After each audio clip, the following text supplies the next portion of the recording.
Hello everyone, Elijah here. I'd like to welcome you all to another Epic 7 video, and today I have taken on the Abyss 4 or Abyss Challenge mode for 1, and I'll just be going over what I used to beat the 4 to 3-start it, probably the most efficient way to do it, as well as ways to make it easier for you so you don't have to struggle like I did, excuse me.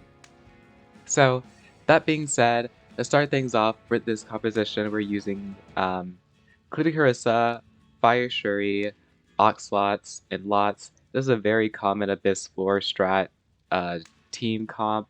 Um, just, it's a very common thing, so you probably already have these units, built and put together. Mola-wise, you only really need this for your Harissa, the 1-turn cooldown. This is how fast she is. She doesn't actually need to be that fast. She could probably sit around like 230 speed. I just gave her my Solitaria's gear. Artifact, you want to have an artifact that increases the attack of all allies. This is the highest one I had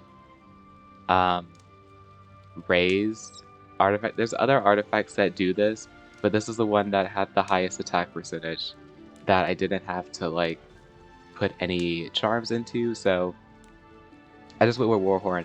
Warhorn itself actually will not do anything for you as you will be lapping, so you will never like get to a point where the enemy... I mean, I guess it'll help out a little bit, but not too much. So it's probably better to have like a different increased attack of all allies artifact. Next we have my Schuri, who is 5-star, by the way, so, and not fully bullet. So this is literally the bare minimum requirements, fully. And so I'm going to already assume that you guys probably have better gear and better ways to not have to get, RNG'd over and over again like I did. So next we have Fire Schuri. Just put him on your best crit destruction set. You are only going to be using his S1, so you only really need this to be fully mullied, as well as his S2. Obviously I don't, so that does play an important factor as to why it took me, I think it took me like 12 times or runs, which actually isn't that long comparatively to like floors 110 to 120. Only taking me like 12, probably 15 runs to get a actual win is actually not that bad.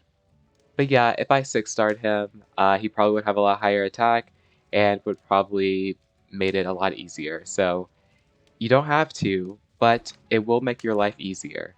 Also, just have Daydream Joker for your artifact. Then we have Lots.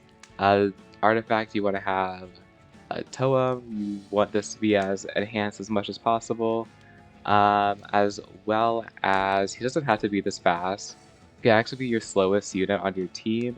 The reason why mine is built pretty fast is due to the fact that I had no Mola to put into his S3, because you want that 1-turn cooldown, and if you can't get that, then you want him to be fast enough so that it doesn't actually hinder you, because he will have a dead turn where he won't be able to use a non-attack skill, and it will like kind of grief you if yeah, it will just grief you altogether. This is a must for both Lots and ALots, is that their S2 is fully maxed.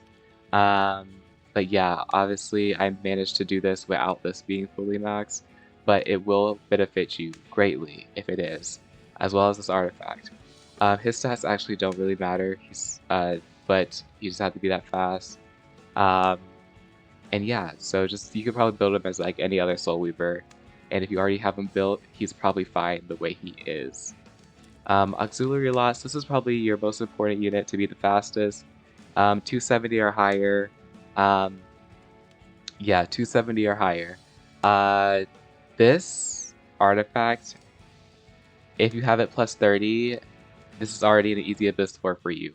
Okay, the amount of times I lost purely because it didn't proc, yeah, very cringe.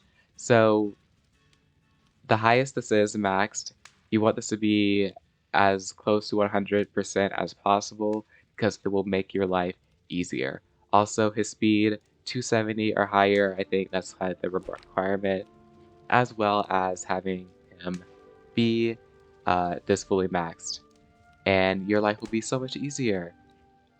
So those are the recommendations. Now we will get into the run in which I do end up beating the floor 1. Alright, so here is the sped up version of me doing this floor. All you are doing for this composition is S3 on Kitty Clarissa and S1ing to dual attack with Fire Shuri, and then CR pushing the using ALots and Lots just over and over again for Fire Shuri. Like I said, if you don't have your ALots fully moled, like, not your ALots, your regular lots fully moled in the S3, at least for the 1-turn cooldown, you will have a dead turn. My best advice is on that dead turn where you have to just S1 something, do not S1 Purges, because if you debuff him, he will grant himself a defense buff, which could mess you up. And yeah, also be careful of... Actually, I have nothing that you need to be careful of. Oh, if your ALots Spirit Breath doesn't proc, it's okay. Just know that you probably only have like 2 times for that to happen before it actually means you lost the round. So, yeah, just be wary of that. And we're towards the end here. Let's start. And I actually only won this purely because of Arky. What should I do? So, yeah. That should also give you an idea of how much HP you need to have left in order to just Arky him and kill him. And yeah, that concludes this video. I will see you guys tomorrow where I take on floor 2, hopefully. Hopefully it doesn't take me as long as it did floor 1. But yeah, I will see you guys then. Peace.